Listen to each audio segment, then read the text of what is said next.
Hi, everybody. Welcome to Conversations with Calvin, We the Species.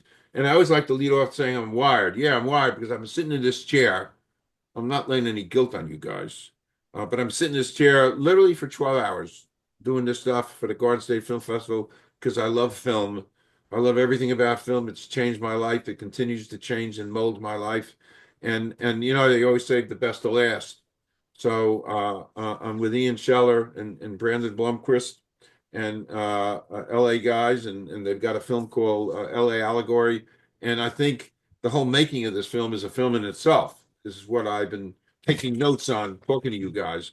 What a journey. I mean, seriously, what an amazing journey in the making of this film, which we'll talk about. And the great affinity for me is Ian was born in my favorite place in the world, New Brunswick. Yeah. Wow. And you got the one of the main characters in LA Allegory, his name in the movie is Diego Schwartz, no relation. Uh, so we got all kinds of bonding, and I'm thrilled to just kind of rap with you guys. This is great stuff, and I'm done. Monologue done. Turn it over to Ian, Brandon, just do some background stuff, and then we'll jump into the script. Take it All away. right. Go ahead, Brian. Uh, LA Allegory was, Ian and I met in New York City, and it was a little rough and tumble that year in New York.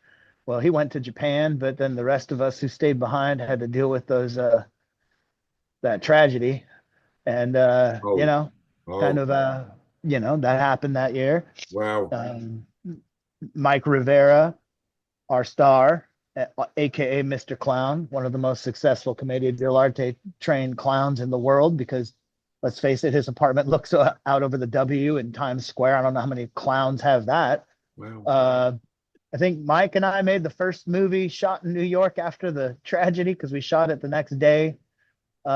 We just bonded. I don't know why. I don't know how. We just became like friends, even 24 years later, really close. And then Ian went to Japan and kicked around, and I was a digital video major editing guy, and I was in the Bay Area. Ian came back from Japan, ended up in LA, and we started talking about doing a project. And then he said, "Why don't you come down to LA? I've got this really great director of photography. I've got a really great sound guy. I've got a bunch of resources." And we had stories, we had a bunch of we wanted to do kind of genre specific movies. This one was kind of like we're gonna do kind of like a Bowfinger-esque, the mysticism of Los Angeles, just like the spirituality of this place that people don't want to say has spirituality. And yeah, we just started storyboarding, and we, coming from an improv background, and we knew, Mike is just a brilliant guy. It was just kind of like get a really great camera guy and get good sound and put the camera on Mike, and he's going to tell this story. We give him storyboards. He's a clown, so he's got the physical comedy dialed in to perfection. Um, so this was kind of like an I don't want to say it was an improvised movie because it wasn't really improv. I mean, every scene was directed, and there were beats that we had to hit, but we had the fact that Mike was so good, and then being multidisciplinary, we brought in a bunch of music. Ian's a phenomenal musician, and his rap and his other music. We have James Dalton, of course, from Asbury Park, who has scored a couple of movies that I've done. And James Dalton puts a song on a movie, and that song will become the spine of the movie. Like Star Wars, they got that great theme. J Pat, that's what he does, man. He steals center stage. And our movie, the fact that we finish it with one of his best songs, uh yeah, it's so yeah, that was what it was. And then I ended up moving down to LA after that, and my life just changed complete trajectory because I was a Bay Area guy who went to LA, and I was like, it's not so bad around here, actually. I think I can make this work. And Ian's here, so I'll hang out with Ian, and ended up doing a lot of production work. But LA Allegory was ironically kind of the beginning of Ian and I. like getting into the business of, working in the business in Los Angeles. So I don't know. Ian, you got some stuff to Oh, say, I'm just sure. it's just good to get this far with it because the movie Yeah. became a real big surprise. And Yeah. I was reading a lot of Cassavetes books. There's a great Cassavetes biography, and as soon as we decided to do this, I'm like, all right, so let I got to study up here, right? And I started reading this book about Cassavetes. He, mortgaged his house multiple times. We had a great friend. We have a great friend, Ryan Alvarez, who was a film major. I think was he at UCLA? Yeah, Brad? like, Yeah, and he was a huge Cassavetes fan, so he gave me the box set. So I'm watching Cassavetes movies. I'm trying to get yeah. into, making. How do we make this film? The goal was always, Calvin, we got to get a feature, right? Now, a feature has different definitions when you start to look into it. 45 minutes, I think, or 42 minutes or more can be a feature. But in some definitions, you got to get 60 minutes or more. So somehow we came out with that length. But we've always operated that if we have an idea, this especially when we met in New York, if we have an idea and it sticks around and it gets developed and the budget was there, the money just happened to be there. I had no responsibilities, and we're just like, we're going to do this. This has become more than a movie. This is a rite of passage. And it's really been felt now that we've gotten 10 selections worldwide. We got a best of film festival from BCIF in Paris. Beyond the Curve Film Festival gave us a prize, and also Garden State, the film festival, recognized James Dalton's song as another first place award. Wow. And for us to have that on an experimental picture that we made because simply we wanted to make it, like a painter makes a painting, or an actor performs a play, or whatever. This movie just came from our heart and our skill and our craft and our love of theater, cinema, performing, music. That's where it came from. And not everyone, I've found out from other filmmakers, not everyone gets that opportunity. I know professional people that work very hard in this area of LA and Hollywood, and they don't get to do what they want to do. And that was a very strange realization to have, that that's creative success is seems harder to come by than financial success. And I'm not. But I mean, Go ahead. Go ahead. the thing about, like, for example, like if you watch LA Allegory, one of the things that's happening in front of those camera lenses is that Kellyanne Burns and Mr. Clown are falling in love and then later got married. This was just after Mike brought her to Mexico City to meet his family. They came back through California. So what's literally happening in front of that camera when they're doing a scene? Well, they got married like what, a year later? Yeah, they had me marry them on the beach at one point, which Right. is Right. part of Yeah. our footage. So our two leads fell in love and got married, and they're still married, and they're still extremely industrious artists putting Wow. out their, yeah, that's what Wow. happened. It's kind of Yeah. unusual that happens. Yeah. Yeah. Maybe in the unreal world of LA that happens, but not in kind of the real world, which is wow. Right. Interesting. Interesting. Yeah. Yeah. Um, you kind of mentioned. I mean, I was going to ask you why'd you do this and why LA, but I guess the mysticism and everything else about LA. I think, to me, everyone has this opinion of LA. Now, listen, I got to tell you, if I wasn't here, I'd be in Jersey.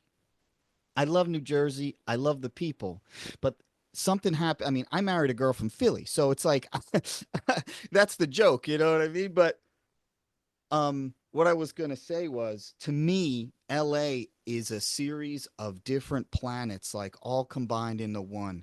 You could go from town to town in LA. You'll have a different culture, different architecture, different experience. And I love the film noir part of Los Angeles. Right. I love the noir of LA, even when it's sunny out and bright out. I don't see LA like one thing, because it's not. It's just this wonderful spectrum. And don't get me wrong, I love New York. I love wherever I'm at, but for this thing, it was like the colors and like Brandon said, LA will talk to you. And you've got to be careful in a way, especially when you're younger or you're coming to something with a predisposed idea, right, of what it is. And whether you like it or not, it will make you what you are supposed to be, I believe. Yeah. And yeah, so go ahead, Brandon.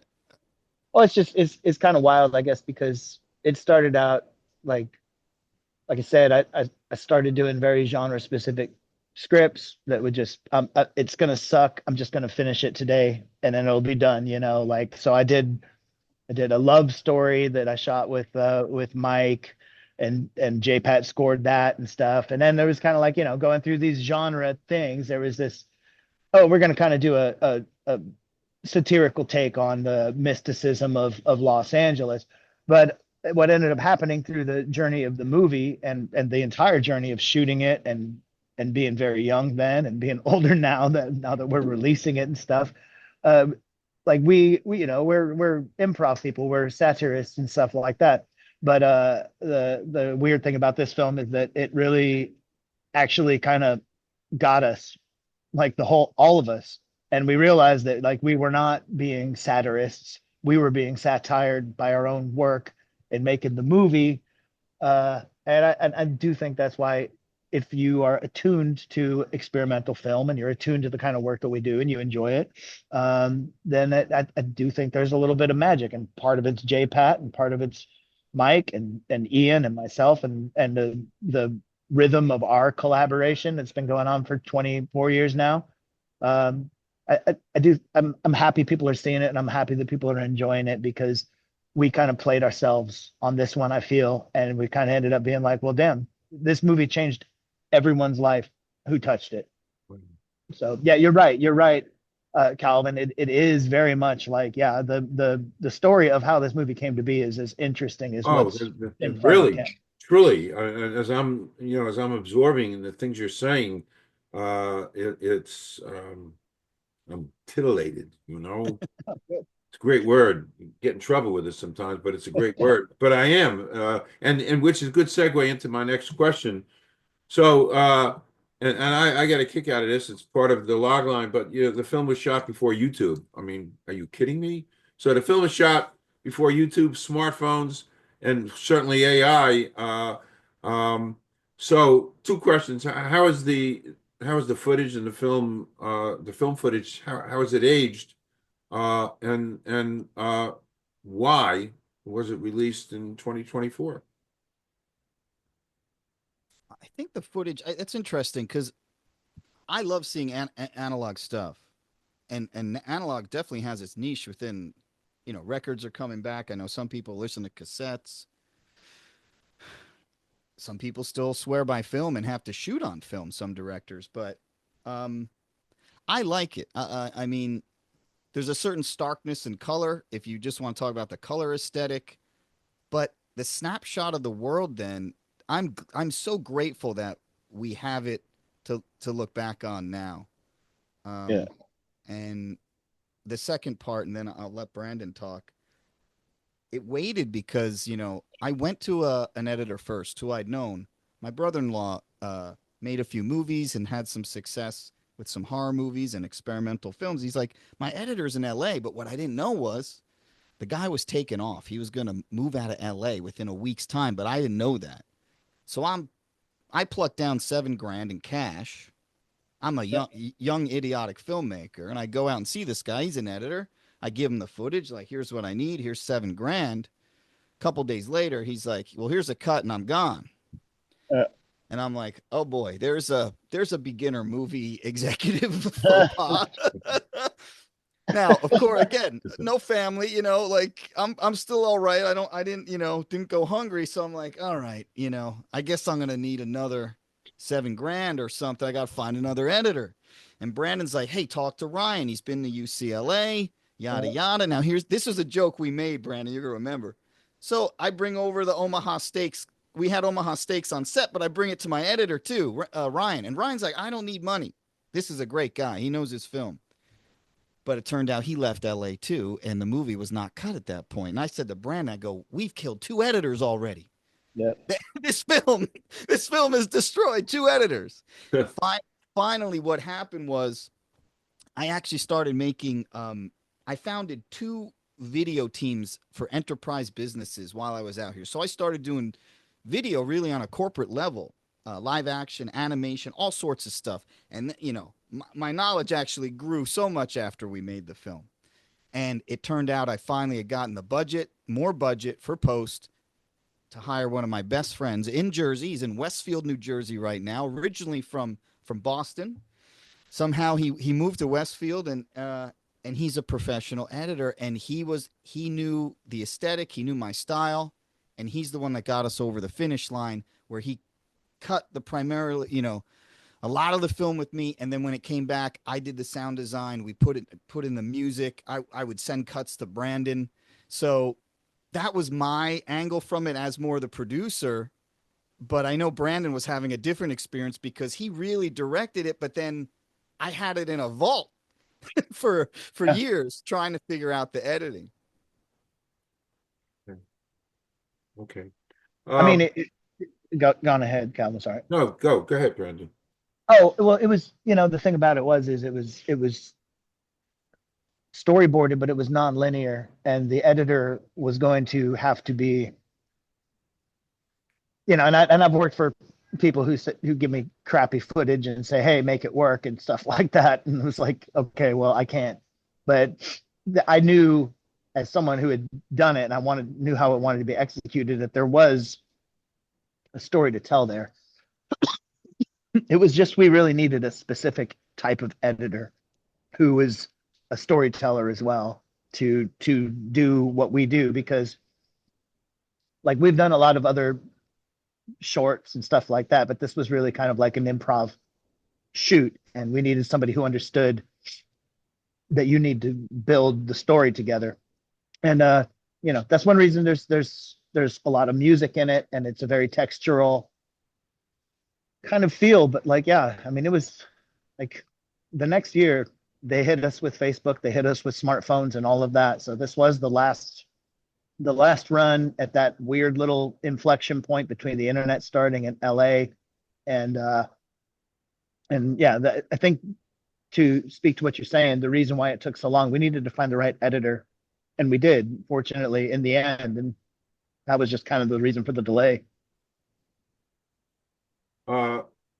One aspect of filmmaking that again, I'm not a student in no shape, way, or form. I just watch. Yep. And I watch and listen. Casablanca. Because I've seen it literally a few hundred times. I'm not going to, but I marvel at Michael Curtiz and the filmmaking and the use of shadows, so intricate, so artistic, like a painting, and casting a shadow and looking at Ingrid Bergman's face. So anyway, the direction I'm going with this, directing, wow. So what's important to you, Brandon, while you're directing this film? What are some of the things that are important to you? Well, Mike's pretty brilliant. What I wanted to do was to open it up for Mike to do what he does. And we're all, we're all Upright Citizens Brigade, Second City people, Chicago trained. So honestly, just to be honest about what was going on, and the way Mike works, being from a Commedia dell'arte background, he puts a character on, and that's it. There's no breaking character. There's no opportunity. There's no going back to your trailer and playing PS2 or whatever the hell. The whole time we were shooting this movie, Mike was Diego Schwartz, and that's just who you had to deal with. So my goal as a director was to maintain a certain degree of discipline so that we could actually finish, and B, just let Mike tell the story that he was going to tell, and Kellyanne and Ian, who played F. Paul, so the goal was honesty, and the goal was, we were all having this experience of being young people shooting this movie in Los Angeles, and it was honesty. Honestly, it was we wanted to encapsulate that moment, you know, and yeah, that was it. Just to be truthful, because the funny parts of it are because people are being honest, not because people are trying to be funny or we wrote up some like clever little bit. You know, it was just it was organic and natural, and that's what it was, man. Great word, honesty. I like that. I like that a lot. Uh, quick off topic, just to kind of catch your breath. It's one of my favorite questions. You don't have to answer it. It's a one word thing. You can give me a couple words, but here's the real fast. Excluding family or friends, somebody living or dead you'd like to spend a day with. For me, it's Bruce Lee. Okay, well that was fast. It's like you I'm knew gonna what I go. was going to ask you. Wow, boom, no forethought. Boom. Yeah. I'll go with Woody Guthrie. How about you, Callan? Oh, well, mine is I'm all over the place. You know, going back to 00 AD and some spiritual stuff. But the Woody Guthrie, Yeah, huge fan of Arlo. You know, Alice's Restaurant yeah, was for me, and being in college when that movie came out, and being and listen, I was a war protester, and I did not believe in war. As a matter of fact, there's a couple chapters in here, my journey not to go to Vietnam, and I found something. I mean, I'm not guilty about it, but I found some way I don't have to go to Vietnam. That basically nobody knew about that right. back in those days. Because others, so, but you know, Kennedy, I'd love to spend some time with Kennedy. Yeah, So many questions to ask him. You know, one, is it true you knew nothing about civil rights?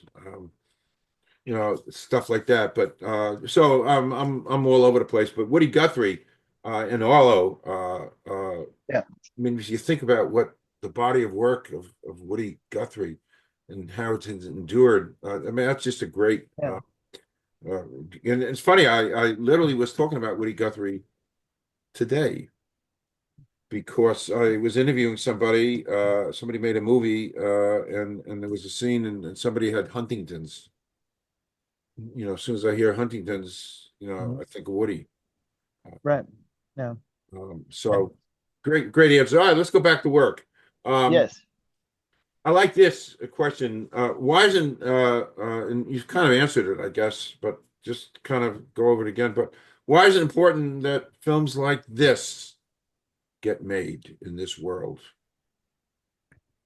It's interesting because lately I think more films are being made like this, meaning low budget movies that get their money back, make some money, and then are propelled up to a bigger marketing distribution phase. That's business wise, but something like this, if you are in the right place in the right time, like luckily we were, where you have zero corporate oversight. Yeah, I think you get a pure product, and I don't do drugs, but it's like I want the purest thing from the creators to the audience. I don't want anything in between, because that's where byproducts come in, or certain stuff is pre-digested. There's nothing pre-digested in this movie. It's an experience, and I think we've done quite well in Europe because of that, and because of the difference of a European audience takes in an experience from a film and they just acknowledge the experience in general. yeah, There's a much more product oriented kind of mindset in America where that movie has to do certain things to you. But our movie, which is really something that would play in an art house cinema, um, is really like a movie that you would go knowing you're going to see that kind of a movie. But I mean, I hope more movies come out like that. I tend to enjoy a lot of the lower budget stuff, but I really enjoy every kind of movie. But that's sort of my take on it.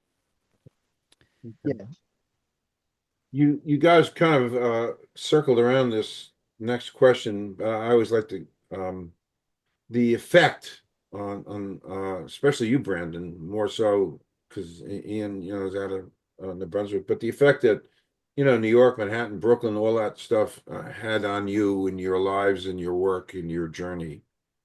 Sure. Well, that's, I mean, that's one thing, bringing up Woody Guthrie or these artists who, they had their New York City at their time, Leonard Cohen, all these guys, they were all kicking around, going to these open mics, little shows in the village, whatever the hell. And then you cut to 2001 and this little crew of people came together doing the same thing. I went there to do Upright Citizens Brigade improv, and being among the people who are really ambitious and competitive with comedy and stuff like that, I was like, I don't know, like I just want to have fun. I want to be honest. And then I met Ian and those guys, and I think it is analogous to everyone. Like the New York that we had is gone, long gone. I don't even know what's going on over there. I haven't been there for shit like over 5 years, so I don't even know what's happening over Changing. there. But it changes, and but everyone gets their little piece. You got your little piece, we got our little piece, and I think that the cool thing about us meeting and getting together and it culminating with this movie is that then we went to Los Angeles with our stuff, and then we did this LA thing, but it really came out of those open mics in New York City in the early 2000s, the Freestyle Family, just all these great people that Ian and myself, Santiago, all these guys, just characters forever. But yeah, for me, I feel like it was an inflection point, and yeah, and that was the year that we all went through that horrible tragedy, and that changed all of us forever. Ever. So we ended up in Los Angeles after that, Right. and that's where we all came back together. So I really do feel like this came from that improv comedy, open mic vibe, do whatever you want, be as crazy as you want to be. The art style that was happening then, because like I tell you, like I live in Portland now, and there's a lot of artists around here, but like what we were part of, and our and I'm sure you could say the same thing for what you were part of. Like our ship has sailed, and this movie is a message in a bottle back to, this is what these weirdos did when Ian finally got a real job and had some money to invest in a movie, and we did it, and that's what we got. This is what we have. So I'm just so happy that people are liking it. I'm so happy to platform JPat, because my God, it's unbelievable that he's not like up on the Mount Rushmore of New Jersey, in my opinion. I just feel like he's a significant artist, and he landed. The movie I made before this with Mike was called "What's a Heart For?" The Hudson River Romance, about a troubled couple who were in love, except for Mike's character, Perry, was obsessed with Cher, and JPat's music is just throughout that entire movie. It's the spine of the movie. And then this was the next movie that me and JPat and Mike made. And yeah, I don't know. It's a time capsule, I guess. I'd say it's a time capsule. It's a time capsule of 2001. It's also a time capsule of 2007, right before everything changed forever, Yeah. The .com and all that stuff. You make me think, Brandon, because so when I met Brandon, Calvin, I'm going to tell the story real quick. There was a great group, still's there, the Freestyle Family. It's a non-for-profit art group. A lot of these guys were from Wisconsin, and we were a band, we were an art group, any form of art they would take on. And what happened was we wound up taking over an open mic at the Underground Lounge in New York. And what happened was we started getting bigger crowds on Monday than the stand-up comedy shows we're getting on Saturday, on the weekends. And one day we're in there, and it got around New York because Brandon somehow found out about this thing. He comes up, and this guy's doing the most amazing improv characters you've ever seen. He's got a little keyboard, and he's doing this character called Sensitive He, and he's saying poetry, and he takes this little keyboard, one of those little Casios, and there was a brick wall on the stage, and he just starts cracking it. And he didn't hurt anybody, but it's just part of the act. And I just lost. I'm like, this guy, this is the guy I want to hang out with. But the thing was about it was when I think of competition, I don't think I'm competing with you this way. I'm using the definition of compete that I learned in martial arts, which is I'm competing with you. We're going to go together and compete with each other, not against each other. Right. And there's a lot of underlying tone of that. And the improv stuff just folds into that because one of the first rules of improv is I want to make you look good, not me. I'll grandstand only if you allow me to grandstand. Mhm. In fact, I'd rather you do it. So these are really the underlying themes that we put into our work, where we don't want our personal ego to appear. It does because we allow it to, but we're not coming to the project with incredible talons in a concrete way, right? But yeah, I mean that was the thing about hanging out with a lot of the Second City and UCB people is you'd be hanging out after a show or whatever, and they'd be like, "Oh," you'd make a joke, and they'd be like, "Oh, that's a great bit," and you're like, "It's not a bit, man. It's just we're just spending time together. I'm not competing with you. I'm not trying to freaking like show up at the audition at SNL like next week. Don't worry about me, man. I'll be down here just having fun, you know." And that was it. Like coming from a originally from California and going to New York to do comedy and stuff, and then the original group that I clicked in with, which a lot of people were really super successful out of that crop of UCB people. But yeah, there was this competitive thing, and with Ian, it was just like, let's go insane together, and that's we continue doing that to this day. I think. What are you drinking? I'm drinking some tea, man. There you go. Yeah, me too. I got my little Yeah. tea myself. Decaf. I can't drink caffeine. I drink herbal tea. That's good. Good for you. Thank Good for you. I didn't tell you this, but I've been practicing longevity techniques since 1969 when I was studying pharmacology. I'm going to hit 80 in a couple months, and Okay. this thing works better than it ever did before. And because the blood flowing up here is unimpeded, I have no coronary artery plaque because I stopped eating anything with four legs back in 75. Mhm. It was actually a Chicago girl that laid that on me, and she's helped straighten out the rest of my life. So nothing with four legs. So this thing really works well. Plus, I have this thing called crystallized intelligence, which simply means that a 20-year-old has 20 years worth of experience. I got 70, so I can pull from it, and it's easily retrievable. So, good stuff. So, tea and all that stuff. I'm a big fan of all that healthy stuff because it works. In the real world, it works. Um, um, you guys are going to make some more movies together, correct? Would that be I nice? want to. I I want to mean, make. Yeah. Yeah, Ian. We're just gonna have to.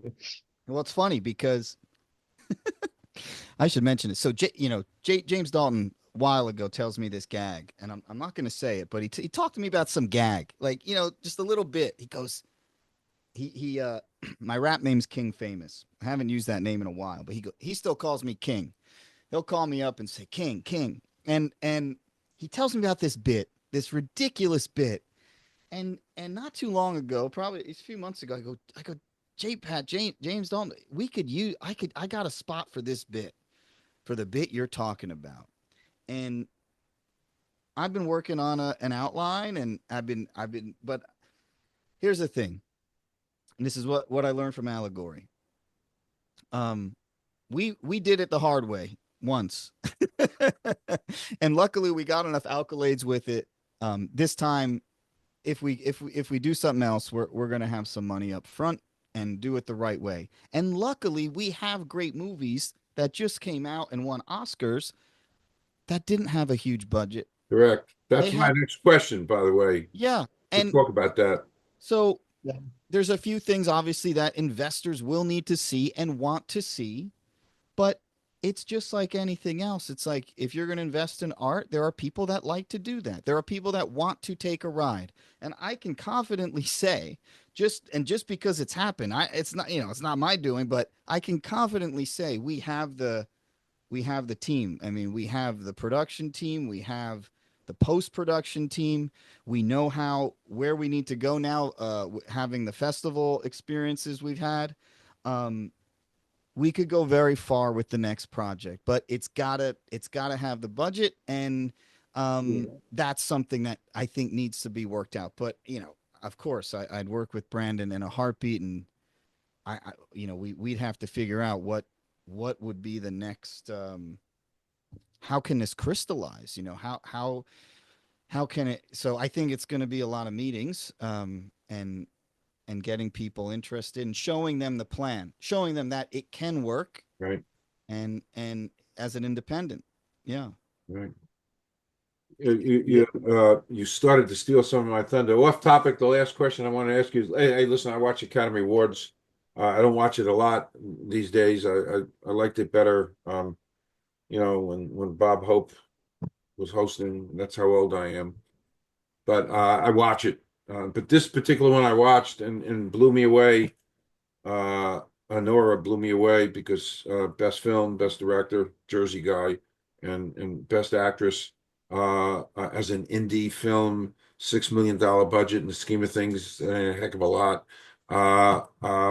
So to me, trying to intellectualize that to me, quoting Aldous Huxley, is a brave new world that we're all entering, especially you guys. A world of indie and a world of story, story, story. And I just think it's wonderful for you guys where you're at and the future. You want to comment on that? I guess you agree with me. I mean,